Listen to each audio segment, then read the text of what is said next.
Let's get to our weekend preview then, Tom Deacon. There is please. only one game. Yes, please. There is only one place we can start. Yeah, the Rams Cardinals, surely. No. Oh, I've got this wrong. Ravens 49ers. Yes, of course. The 9-2 Baltimore Ravens, who, despite not being the number one seed right now in the AFC, are many people's number one in the power rankings in the AFC. Some people are saying number one in the NFL. I'm sure you might beg to differ there. 49ers 10-1. The venerable Earl Thomas, no less, has guaranteed a Baltimore Ravens Super Bowl spot. Wow. What are you making of that? That's big talk, isn't it? And But he's a big man, so yeah, I'm not going to argue with him No face to one face. will At this argue with Earl distance, Thomas. I'm happy to say I don't agree with him. Look down the barrel and say, oh, I don't agree with you. I don't agree with you. Please don't tweet me. Watch you go listening. Yeah, and all the rest. But yeah, I think this is obviously going to be a huge game. Two very physical teams going head to head. I'm worried as a Niners fan for what Lamar can do. Lamar Jackson he causes constant danger. He makes defenses make mistakes. He is brutal. He runs angry. I'm worried whether the Niners can stop him. On a previous game against the Cardinals, Kyler Murray was running in for touchdowns a couple of times. So it's going to be a massive game, but if anyone can stop those Ravens, who everyone loves in the power rankings, it's going to be that front seven, the Niners. I mean, when you hand out a whooping to the Green Bay Packers and you make Aaron Rodgers look average, anything could happen in this game. That was a big old win. Huge win. But the Ravens are so dangerous, and I think that's why people love them. The running game of Lamar Jackson, he's now been his rating's gone up on Madden. He's the fastest ever player on Madden. He's gone over Michael Vick, so therefore, Lamar Jackson is the real deal.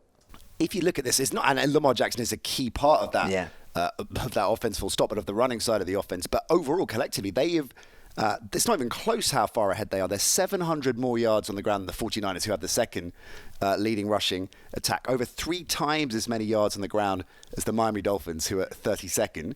And that, of course, just opens up all kinds of things. You've got to load the box. It opens up the play action. He's hitting those passes now that last season he wasn't. They are the real deal offensively, but then the 49ers are the real deal defensively, aren't they? Yeah. A real playmaking D as well. Yeah, that front seven really does squash the quarterback, makes them make mistakes, gets to them. Even with Russell Wilson in that game, that the only loss of the Niners, Russell Wilson, equally, potentially MVP like Lamar Jackson, he was able to evade a few tackles and sacks here and there, but wasn't firing on all cylinders that night. Russell Wilson got enough to get that team across the line. Right.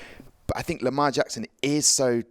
You don't know how to defend him. If they've got 2 tight ends in the set, you know they're going to be running the ball. But is it going to be Lamar Jackson? Is it going to be Ingram? He's been so dangerous recently. And then at that point, our safeties, Jimmy Ward, who hits hard, he's going to have to hit hard. You need your cornerbacks to be making tackles, because if the lanes open up for Lamar Jackson, he's gonna run it into the end zone. And that's why it's worrying, because he can pass, he can run himself. He's a triple talented triple threat. Yeah, He's a triple. Let's talk about the 49ers offense and the importance of George Kittle in that offense. I just want a bit cocky there, George Kittle. Yeah, George Kittle. End of the day, mate. Leave it out. Kittle's running through, mate. That's how George Kittle talks about it. He should do. Yeah. Cockney Kittle, there's a video. He's such a key part of this offense, the blocking he brings on top of everything else as well, how he helps establish the direction that Shanahan wants to take. He's such a fundamental player. Winning without him was important, I think, for the 49ers. Now having him back, irrespective of whether Matt Breida starts on Sunday or not, you've got Sanders, Deebo Samuel stepping up as well. It's starting to come good, a really balanced offense, isn't it? Yeah, I mean, you mentioned about the Ravens. It's not just Lamar Jackson. Overall, they're able to run the football. And when you run the football, you allow defenses don't know whether you're going to run the ball or throw it.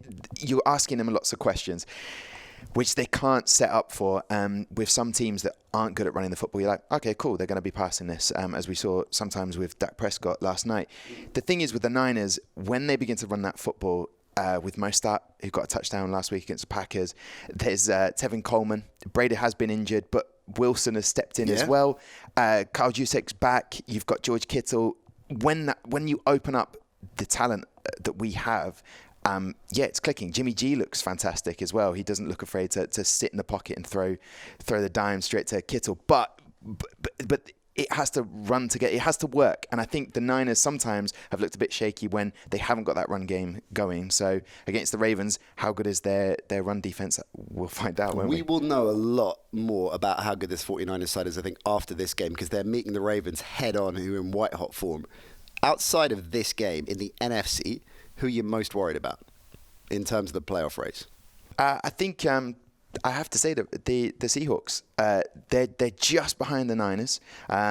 If the Niners lose this one, and I don't care if we lose this, no more injuries. That's all, because next game will be the Saints. And the Saints have obviously clinched their place, but we're a game and a half away from them. So therefore, we need to get, if we don't win this one, stay healthy, beat the Saints, and then hopefully getting that home field advantage. But the Seahawks, if they get that win against the Vikings this weekend, or I think it's on Monday morning, then we've got that situation where they're going to be they're breathing down our necks. That's the problem now. And I think Russell Wilson wins games for them. That Week 17 matchup, of course, could decide the division. And that's not what we want as we go into Seattle for that.